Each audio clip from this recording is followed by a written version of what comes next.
మాజీ మంత్రి కొడాలి నాని ఇలాకాలో జగన్మోహన్ రెడ్డి మీద మరో రాయి దాడి మిస్ అయింది. నిన్న వైసీపీ కార్యకర్తలతో కలిసి శరత్ అనేటువంటి ఒక యువకుడు జగన్మోహన్ రెడ్డి మీద దాడి చేసేందుకు ఒక రాయిని తీసుకురాగా పోలీసుల తనిఖీల్లో ఆ రాయి బయటపడిందని, దాంతో దీంట్లో ఏదైనా కుట్రకోణం దాగుందా అనే రకంగా పోలీసులు విచారణ చేస్తూ ఇప్పుడు వారి కుటుంబ సభ్యులను కూడా విచారిస్తున్నారు అంటూ ఒక వార్త ఇప్పుడు సోషల్ మీడియాలో చక్కర్లు కొడుతున్నటువంటి నేపథ్యంలో ఈ అంశానికి సంబంధించి మనతో మాట్లాడేందుకు ప్రముఖ సీనియర్ జర్నలిస్ట్ దుర్గాకుమార్ గారు మనతో ఉన్నారు. సార్తో మాట్లాడదు. సార్ నమస్తే. సార్ నమస్కారం. కృష్ణ గారు, వీక్షకులు కూడా నమస్కారం. సార్, మాజీ మంత్రి కొడాలి నాని ఇలాకాలో జగన్మోహన్ రెడ్డి మీద మరోసారి రాయి దాడి జరిగే ప్రయత్నం నిన్న జరిగిందని, కానీ పోలీసులు తనిఖీల్లో ఒక కార్యకర్త దగ్గర రాయి దొరకడంతో పోలీసులందరూ అలర్ట్ అయ్యి ఆ ఘటన జరగకుండా ఆపారు అంటూ ఒక వార్త ఇప్పుడు సోషల్ మీడియాలో చక్కర్లు కొడుతూ ఉంది. ఏంటి సార్, దీన్ని ఎలా చూడొచ్చు? ప్రజల ముందు ఆంధ్రప్రదేశ్ పోలీసులు ఒక నిరర్ధకం అనేది అయిపోయిందండి.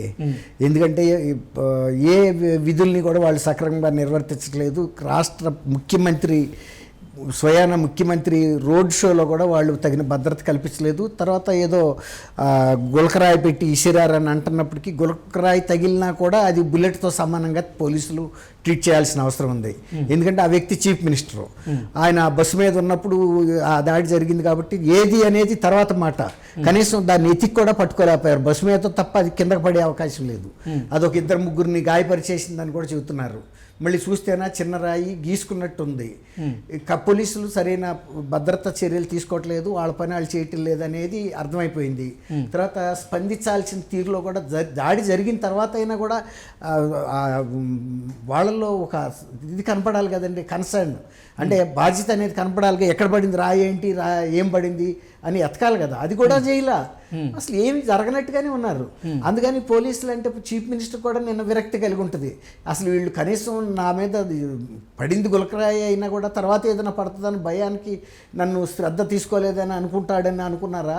లేకపోతే జనం దృష్టిలో పలసన అయిపోయాము, మొన్న ప్రైమ్ మినిస్టర్ సభలో విఫలమయ్యాము, భద్రతా విభాగం ఆయనే చెప్పాడు కదా, రే బాబు దాని మీద మైకుల మీద దిగండి, కరెంట్ షాకులు కొడతాయి లైట్లు ఉన్న టవర్ ఎక్కితే.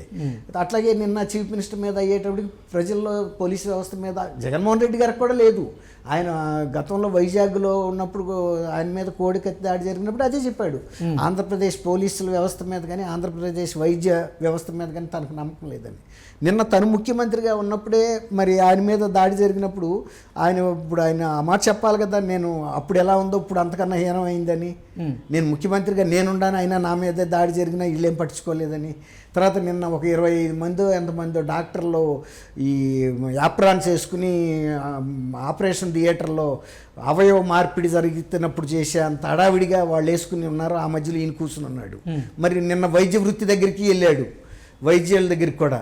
అప్పుడు చెప్పాలి కదా, ఈ వైద్య వృత్తి మీద నాకు ఆంధ్రప్రదేశ్ వైద్యుల మీద నమ్మకం లేదు, బ్యాండెయిడ్ అయితే అయింది కాక నేను ప్రత్యేకమైన ఫ్లైట్లో హైదరాబాద్ వెళ్ళి ఆ బ్యాండెయిడ్ పట్టి కొనుక్కుంటానని చెప్పాలి కదా.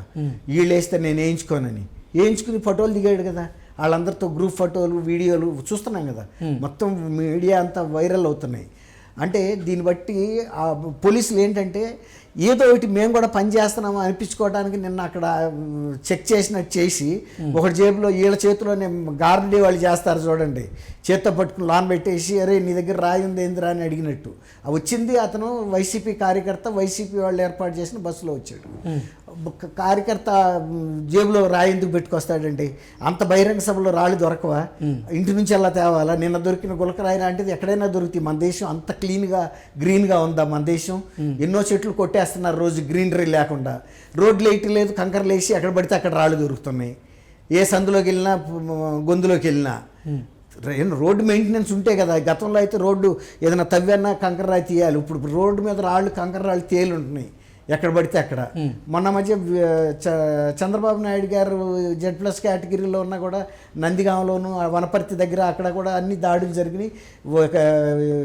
ఈయనకి NSG గార్డు ఇది పగిలిపోయింది, ఆఫీసర్కి పగిలితే కుట్లు వేసుకున్నాడు, బట్టలన్నీ రక్తమైనవి మనం కూడా చూసాము.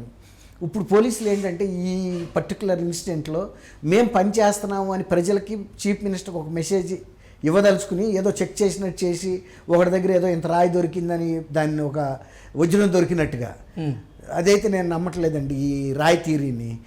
పబ్లిక్ మీటింగ్కి వచ్చేటప్పుడు ఎవడొచ్చి చీఫ్ మినిస్టర్ మీద అటాక్ చేస్తాడండి? పబ్లిక్ రోడ్ షో అంటే స్ప్రెడ్ అయి ఉంటారు కనీసం. పబ్లిక్ మీటింగ్లో 2 సార్లు వేసి దొరికారు కదా చంద్రబాబు నాయుడు మీద, వైజాగ్లో వేసిన గాజువాకలో దొరికాడు రాయి ఇసిరిన వ్యక్తి. పవన్ కళ్యాణ్ గారి మీద వేసిన తెనాల్లోనూ పట్టుకున్నారు, కార్యకర్తలే పట్టుకున్నారు. అంత కనపడరండి. అది వేస్ట్ మాటలు సార్. ఇది ఏంటంటే వాళ్ళ మీద వచ్చిన అపనింద తుడుచుకోవటానికి క్రియేట్ చేయటం. ఆ కోట అతని పేరు అంటే కోట శరత్ కుమార్ నిన్న మంత్రి అంట ఆ ఊరు అతన్ని బలిపశువుని చేస్తున్నారు. మళ్ళీ ఒక 5 ఏళ్ళు ఆనేశారనుకోండి ఈ కేసు మీద, ఇక అతనికి బెయిల్ రాదు. ఈయన వెళ్ళి చెప్పడు, ప్రతిపక్షంలో ఉండా చెప్పడు. పోలీసుల తనిఖీల్లో ఆయన జేబులో రాయి దొరికింది. ఏందండి పోలీసులు ఇంత తనిఖీలు చేస్తే ఆడి మొత్తం అంటే వాడు రాయి అక్కడి నుంచి తెచ్చుకోవాలండి. ఇది ఎక్కడ పెడుతున్నారు? ఏమన్నా ఆడిటోరియంలో పెట్టిన ఇదే బహిరంగ సభ పబ్లిక్లో పెట్టారు. ఒకవేళ నిజంగా ఆడికి అంత తల తిరగటమో ఏదన్నా తాగటమో అలా జరిగో, లేకపోతే బీపీ పెరిగింది అనుకోండి, ఆయన జగన్మోహన్ రెడ్డి గారు చెబుతాడు కదా, మా కార్యకర్తలకు బీపీ పెరిగి తెలుగుదేశం ఆఫీస్ పగలగొట్టారు. ఆడ ఏ రాయో అక్కడ అందుకోలేడా? లేకపోతే చెప్పిస్తున్నా టోకెన్ ఆఫ్ ప్రొటెస్టే కదండి. అది వెళ్తే డయాస్ మీద రాక ఎట్లా వెళ్ళదు. ఊరికే డయాస్ ఇప్పుడు మీలాగా విలేకరులు చూస్తారు, వేదిక వైపు దూసుకొచ్చిన చెప్పని. వేదిక మీదకి రాదు అది. వేదిక వైపు దూసుకెళ్తే మధ్యలో పడిపోద్ది, నీ మీదో నా మీదో పడుతుంది. అట్టా చెప్పుతో అయినా ఇసురుతారు కానీ రాయి తెచ్చుకోవాల్సిన అంత అవసరం. ఆయన రాయితో ఏమన్నా హత్య ప్రయత్నం చేస్తాడు, ఆ రాయి తెచ్చి కొట్టి అది తగులుతుందని గ్యారంటీ ఏమన్నా ఉందా? అసలు వేదిక రాక వెళ్తుందా? ఈడెక్కడ ఉంటాడు, వేదిక ఎక్కడ ఉంటుంది? అసలు వేదికను పబ్లిక్కి ఎంత డిస్టెన్స్ పెడతారు? ఇవన్నీ మనకు తెలియని విషయాల.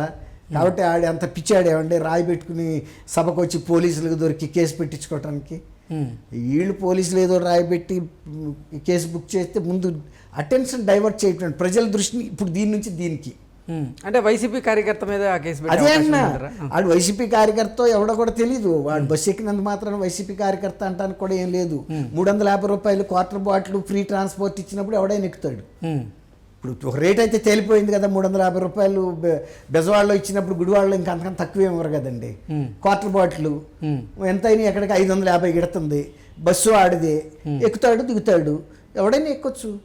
ఒకవేళ వైఎస్ఆర్సీపీ కార్యకర్త అయితే మాత్రం ఏముంది, ఇవాళ వైఎస్ఆర్సీపీ అతను కోడికత్తి సీను వైఎస్ఆర్సీపీ కార్యకర్త కదా, అతను ఇదంతా జరగకముందే వాళ్ళ ఊళ్ళో అతను పుట్టినరోజు పండక్కో లేకపోతే జగన్మోహన్ రెడ్డి పుట్టినరోజు పండక్కో ఒక ఫ్లెక్సీ వేయించి పెట్టాడంటే ఒక హోటల్లో పనిచేసుకునే కార్మికుడు, మరి అతను వైఎస్ఆర్సీపీ అభిమానే కదా, అట్టనే అతన్ని వదిలేశారా? అట్ట ఏం ఉండదండి వాళ్ళకి కార్యకర్త. ఇప్పుడు సొంత తమ్ముడు మర్డర్ కేసులో ఇరుక్కుంటే అవినాష్ మీద ఉండే శ్రద్ధ కోడికత్తి సీన్ మీద ఎందుకు ఉంటుందండి ఆయనకి? ఉందా? వాళ్ళు ఢిల్లీ రాకి వెళ్ళినప్పుడు యాదృచ్ఛికంగా దైవికంగా హైకోర్టులో బెయిల్ వచ్చింది. వాళ్ళ తల్లి అన్నయ్య ఢిల్లీ వెళ్ళారు, ఆ పెద్దాళ్ళ దృష్టి కన్నా తీసుకెళ్దాం ఇన్నాళ్ళు మగ్గుతాడని. దైవికంగా వచ్చింది ఆ కోర్టు వారి దయ వల్ల. అట్లా ఇప్పుడు ఇవన్నీ మానవత్వం ఇష్యూస్ ఉండవు కృష్ణ గారు. ఓకే, అది okay sir, thank you so much. Thank you Krishna గారు. మన వీక్షకులు కూడా నమస్కారం.